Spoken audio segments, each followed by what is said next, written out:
কি এমন হলো যে তোমার সিদ্ধান্ত পাল্টে গেল?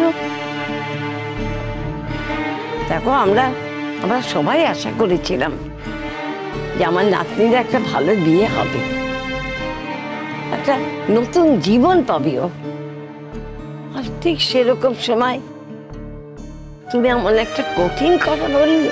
আমি বলেছি তার পেছনে নিশ্চয়ই কোনো কারণ আছে ঠাম্মি। আমি কিন্তু একবারও বলছি না যে আমি বিয়েটা করব না। আমি বলেছি যে এই মুহূর্তে আমি বিয়েটা করতে চাইছি না। তো বেশ, তো বা একটা সময় বলো আমাদের, মোটামুটি কতদিনের মধ্যে কি ভাবছো তুমি? মানে সেরকম হলে আমরা রেজিস্ট্রিটা করিয়ে রাখতে পারি। না না, রেজিস্ট্রেশন করার কোনো দরকার নেই।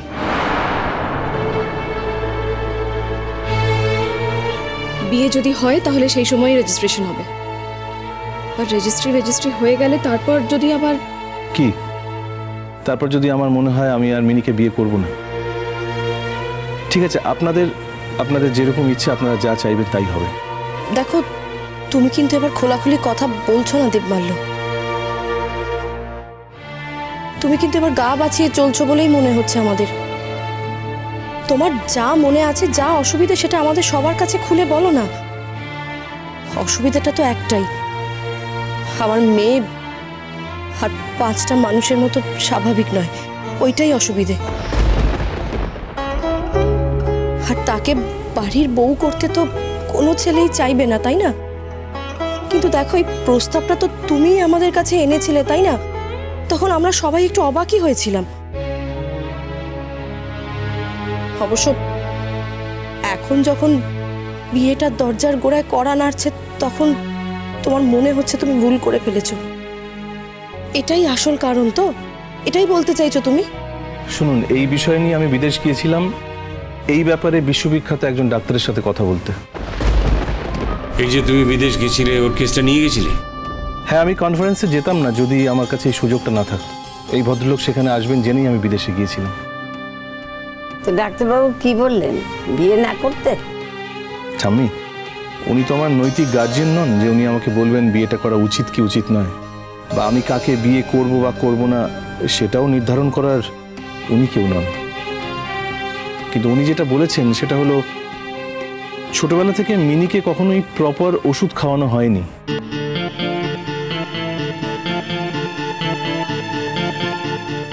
মিনি ট্রিটমেন্টটা কখনোই ঠিক মতো হয়নি। আমরা তো যতটুকু পেরেছি করেছি, কিন্তু তারপর তো না, উনি হয়তো ঠিক কথাই বলেছেন। ওর হয়তো আরো ভালো ট্রিটমেন্টের দরকার ছিল, কিন্তু আমার অক্ষমতার জন্য সেই ট্রিটমেন্ট ওকে দিতে পারিনি।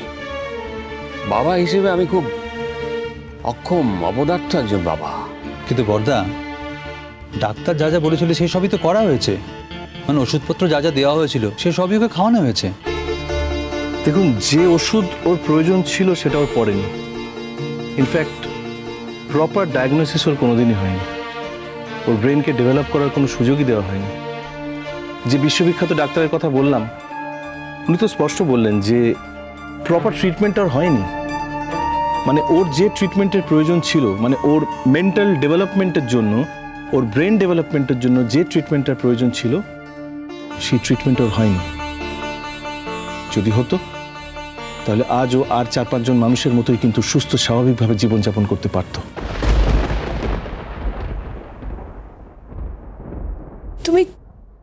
তুমি ঠিক বলছো দেবমাল্য? উনি কি এটাই বলেছেন? হ্যাঁ, উনি বলেছেন। উনি বলেছেন হয়তো একটু দেরিতে ও সবকিছু শিখতো, একটু দেরিতে ডেভেলপ করত, কিন্তু করত।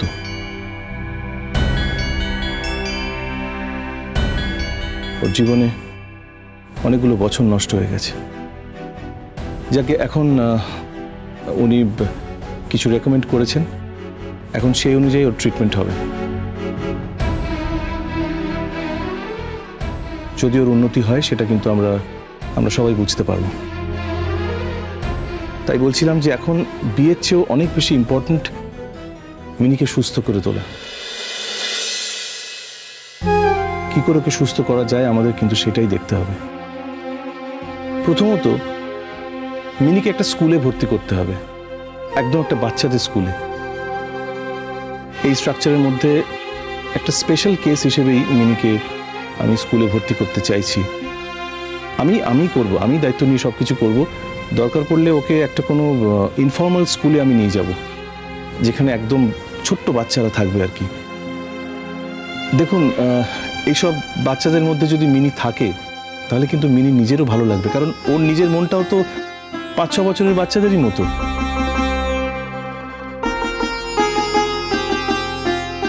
ও তাদের সঙ্গে মিশলে ও সত্যি ভালো থাকবে।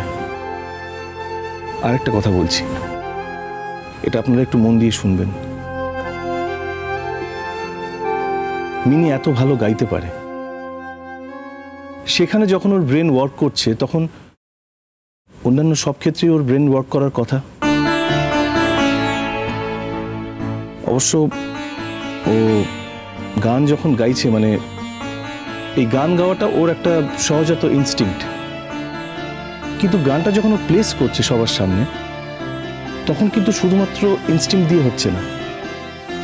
মানে ও গানের কথাগুলো মনে করে করে বলছে, সেখানে একটা গানের ভাব প্রকাশ পাচ্ছে, ও প্রকাশ করছে। ইনফ্যাক্ট ওর গলাতেও একটা প্যাশনও আসছে। এটা কিন্তু শুধুমাত্র ইনস্টিংক্ট নয়,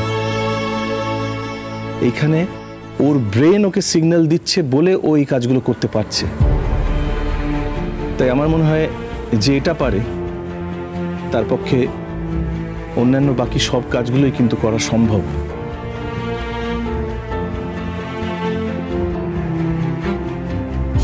এটা না আমার কাছে একটা এক্সপেরিমেন্ট, আর এই কেসটা আমি নিজে হ্যান্ডেল করতে চাই।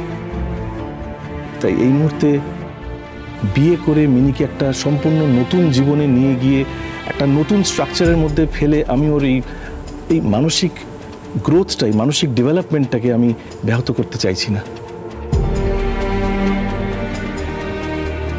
সবে তো ওষুধ শুরু হচ্ছে, এখন একটু আমরা দেখি না কি হয়। তার মানে ও এখন স্কুলে ভর্তি হবে? তাহলে বাবা, তুমি আর কতদিন সময় নিচ্ছ? ঠাম্মি, বিয়েটা বড় কথা না, বড় কথা ওকে আর সবার মতো বাঁচতে শেখানো। সেই সুযোগটা ওকে দেওয়া উচিত। আমি তো কোথাও চলে যাচ্ছি না, আমি তো এখানেই আছি। কিন্তু এমন তো হতেই পারে যখন ধীরে ধীরে ওর ব্রেন ডেভেলপ করবে, যখন ও আস্তে আস্তে বাকিদের মতো স্বাভাবিক ক্ষমতার অধিকারী হয়ে উঠবে, তখন ওর তো পছন্দটা পাল্টে যেতে পারে। এমন তো হতেই পারে ও হয়তো আমাকে আর বিয়ে করতে চাইলো না। আমার তো মনে হয় ওকে ওর পছন্দের সুযোগটা দেওয়া উচিত, তাই না? ওর অপরিণত ব্রেন যাকে পছন্দ করেছে, পরিণত ব্রেন তাকে পছন্দ নাও করতে পারে। এসব তুমি কি বলছো? মানে তোমার কথা আমরা সত্যি ভালো বুঝতে পারছি না দেববানলো। আমি একটাও বাজে কথা বলছি না, আর তাই আমি মিনিকে এই বিয়ের ফাঁদে আটকে দিতে চাই না। এই বিশ্ববিখ্যাত ডাক্তারের কথা আমি যার কথা বললাম আর কি, তার সঙ্গে আলাপ না হলে আমার অনেক কিছু অজানা থেকে যেত। আসলে আমি তো এই ধরনের বাচ্চাদের নিয়েই কাজ করি, অনেক কেস হিস্ট্রি আমারও জানা, বা বলতে পারেন এই বিষয়ে আমার ইন্টারেস্ট থেকেই আমার কিন্তু এই কনফারেন্সে যাওয়া এবং এই ডাক্তারের সঙ্গে আমার আলাপ, এবং তার সঙ্গে মিনিকে নিয়ে ডিটেইলে আলোচনা হয় আমার। আর এই আলোচনার ফলেই আমার এই সিদ্ধান্ত। আপনারা আমাকে ভুল বুঝতে পারেন, কিন্তু আমার রিকোয়েস্ট, আমাকে ভুল বুঝে মিনির শিক্ষায় আপনারা বাধা দেবেন না। ওর মানসিক বিকাশ হওয়ার জায়গাটাকে নষ্ট করে দেবেন না, প্লিজ। কিন্তু মিনি যদি এখন বায়না করে? করেছে তো, আজকেও তো করেছে। আমি কিছু মানে খানিকটা ফলস হোপ দিয়েছি মিনিকে। কি করবো, ওকে তো একবারে বোঝানো যাবে না, একটু একটু করে ঠিক বুঝিয়ে দেবো আমি। আপনারা চিন্তা করবেন না, আমি ওর পাশ থেকে সরে যাব না। হ্যাঁ, সেটা বুঝতে পারছি।